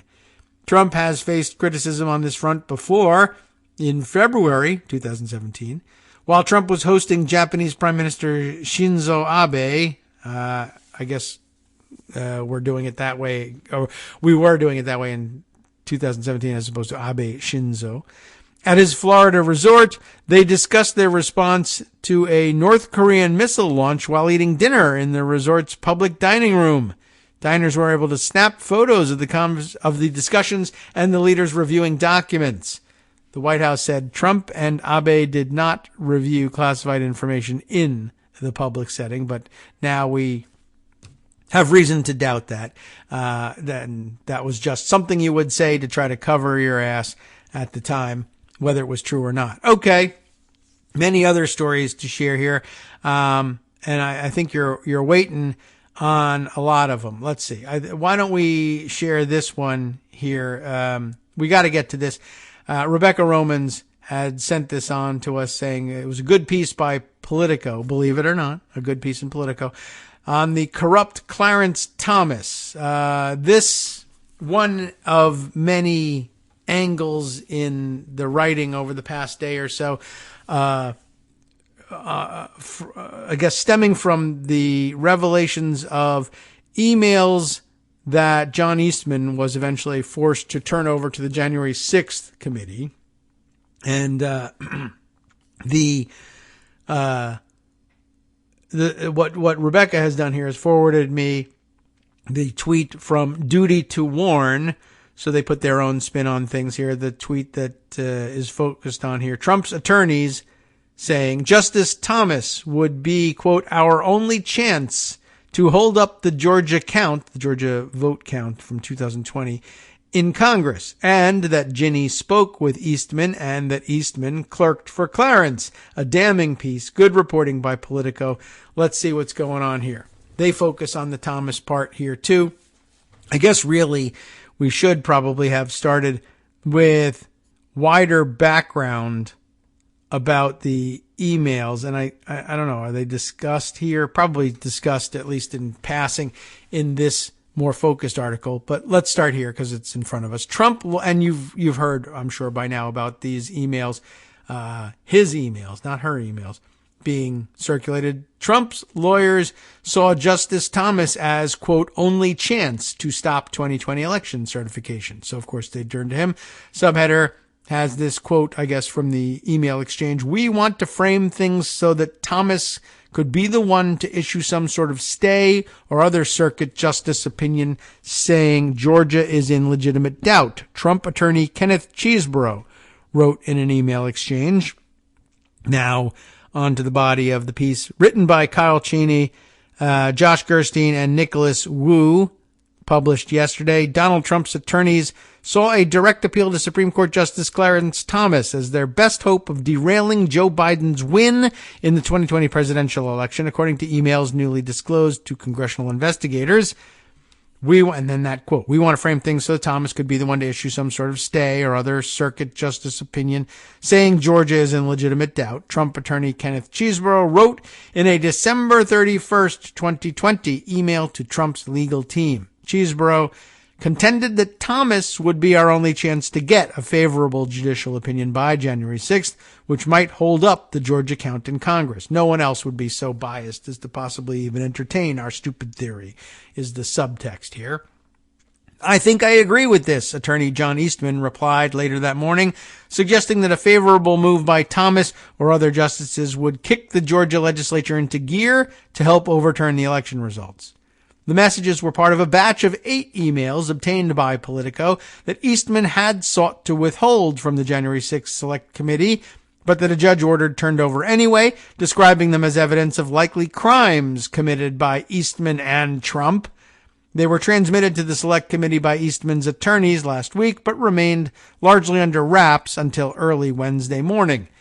And apparently at some point in this drama, Eastman tried to convince people that though he was forced to turn them over to the January 6th committee, that the committee should not look at them for some strange reason. Maybe we can fit that in by way of background. And then we'll save all the really juicy stuff and the complicated stuff for tomorrow. Let's see. House General Counsel Douglas Letter acknowledged Wednesday afternoon that his office effectively released the messages by including a link to them in copies of messages publicly filed with the Ninth Circuit Court of Appeals. We were not aware that the links in Dr. Eastman's email remained active and had no intention to provide this type of public access to the materials at this stage. Providing public access to this material at this point was purely inadvertent on our part, Letter told the appeals court in a brief letter. The emails, as produced to the committee, included formatting errors that removed I's and L's. Yeah, if you tried to read the unreformatted emails, it's a little bit difficult. Politico has included the missing letters for clarity, and there's a whole embedded collection of these 8 emails appears at this point, the highlights of which I'm sure are discussed in the body of the article. Thomas is the justice assigned to handle emergency matters arising out of Georgia and would have been the one to receive any urgent appeal of Trump's lawsuit to the Supreme Court, a fact that seemed to be part of the Trump legal team's calculus. Rulings from so-called circuit justices, that is to say, anything that came out of the circuit court, and is it the 5th there, or is it the 11th? I can't remember. I forget now which one. We see it in passing. I think 5th's out west in Texas for some reason. But the circuit that includes Florida and Georgia, apparently assigned to Justice Thomas for these purposes. Rulings from so-called circuit justices are typically stopgap measures aimed at preserving the status quo until the full Supreme Court weighs in, but the Trump lawyers hoped a favorable order from Thomas would embolden state GOP-controlled legislatures, Congress, or then Vice President Mike Pence to block final certification of Joe Biden's victory. Why? Just because.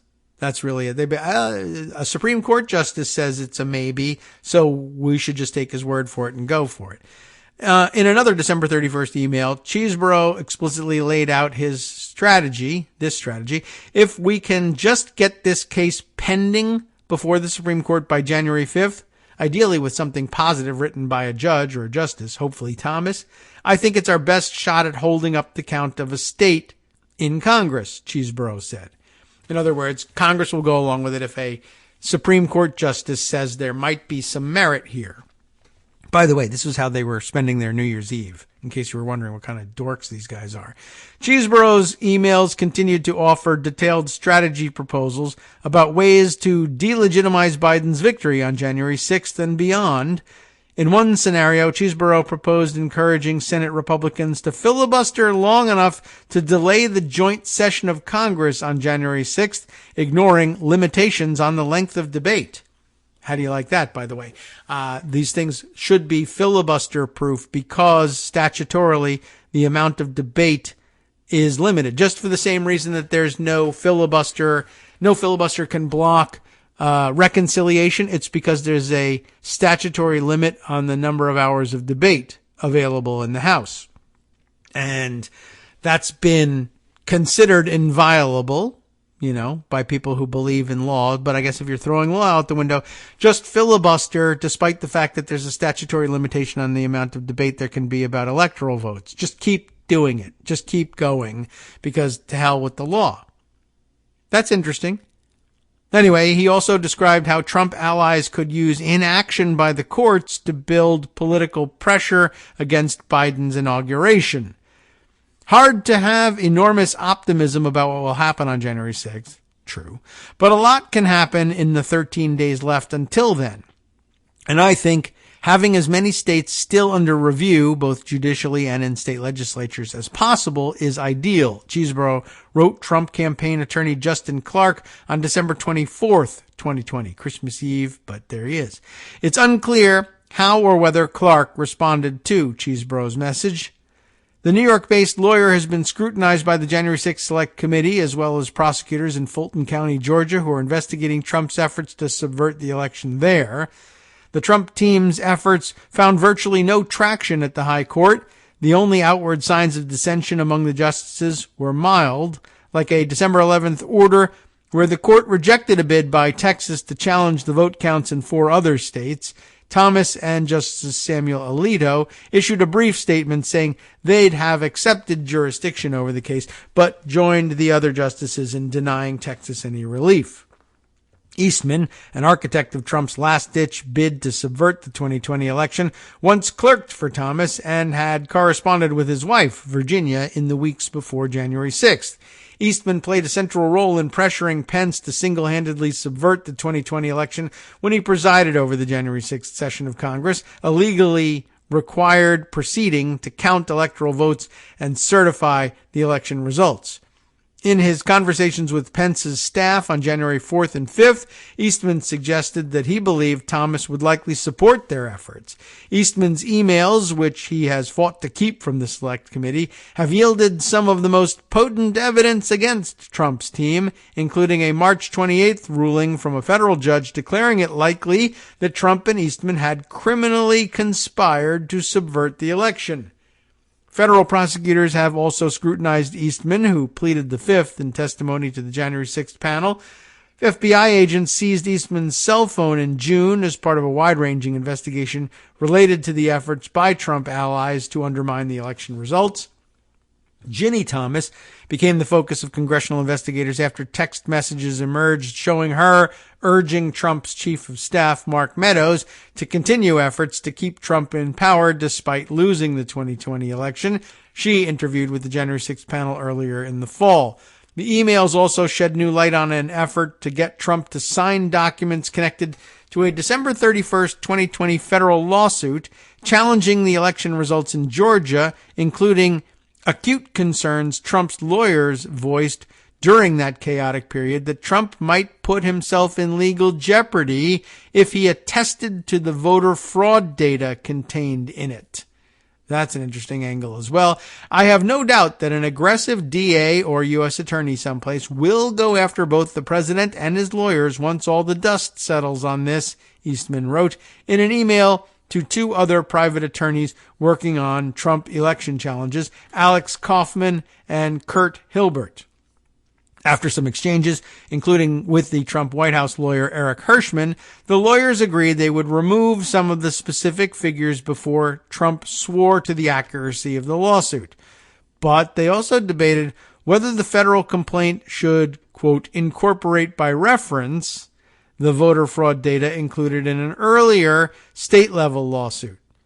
Eastman warned that since the state lawsuit was filed, evidence had disproved some of the voter fraud data contained in it, and having Trump point to the earlier data would be erroneous.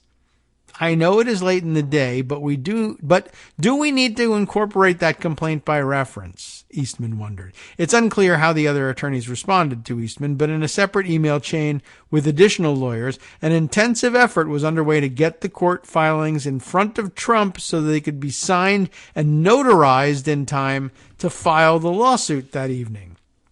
Trump, they were informed, was on a plane back to D.C. and they needed him to sign and notarize the document.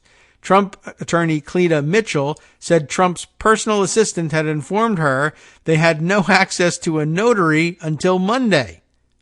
So now what? She wondered. Can we figure out a way to file this without verification?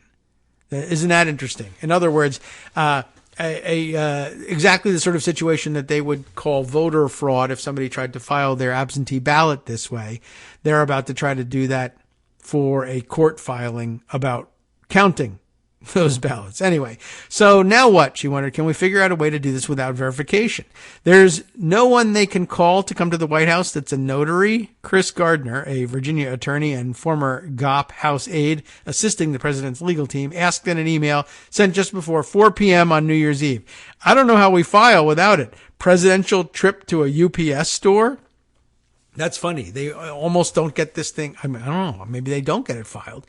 Or maybe they wanted to file it and they saved themselves from accidentally incurring legal liability for filing false claims with the court because they couldn't find a notary, which is also amazing. That the president of the United States, they asked Trump whether he believed he could order some random notary public to come to the White House and notarize a document or not. Of course he would say you can do that. Send the Secret Service to arrest the guy if you have to. Mitchell later said she was exploring the possibility of getting a notary to certify Trump's signature via a Zoom call. You don't think you could find a notary public who would be willing to go to the White House? I know it was Christmas Eve or New Year's Eve. I forget which one they're working on here. And no one wants to, but you don't think if the president of the United States calls, you wouldn't go? Court records show Trump's signature was ultimately attested to by William McCatherine, an assistant executive clerk working for the White House. Trump's signature was key to U.S. District Court Judge David Carter's October 19th ruling that the emails must be disclosed to the House January 6th committee. Carter said Trump signed the verification to a federal court complaint under penalty of perjury, despite evidence that he'd been told many times that the fraud claims in the lawsuit were inaccurate. So I guess he went ahead and did it anyway. The messages show that President Trump knew that the specific numbers of voter fraud were wrong, but continued to tout those numbers, both in court and to the public, wrote Carter, an appointee, by the way, of President Bill Clinton. And that's why the crime fraud exception would have covered these emails and why Eastman had to reveal them. Now, Eastman did fool around for a little while trying to prevent them from being read by the January 6th committee, and maybe we can read a little bit about that. But before I do, and this will ruin it for us, I think, but be much more informative about what we have just read. Mark Sumner was tweeting about this notary thing yesterday. I thought he put it very nicely. In the letters released by Trump attorney John Eastman, there is a point at which the whole scheme to launch a coup against the United States government starts to falter because they can't find a notary public, not republic, on New Year's Eve. That clarifies that, too. This is not a joke. One Trump attorney proposes a presidential trip to the UPS store. Then they begin discussing whether it is possible for a notary to notarize over Zoom. These are people who have just produced a stack of documents for Trump to sign that they're going to feed to Clarence Thomas in the hopes that Thomas will provide language they can use to overturn the voting results in Georgia. But damn it, they need a notary. That they can simultaneously be sitting there dictating a case that they know to be false to justify overthrowing the government, then become fixated on how it needs a notary seal is so right now in America that it may just kill me. I thought that was really a great way of expressing it. That is remarkable. Imagine the coup they're about to pull, completely unconstitutional, completely illegal.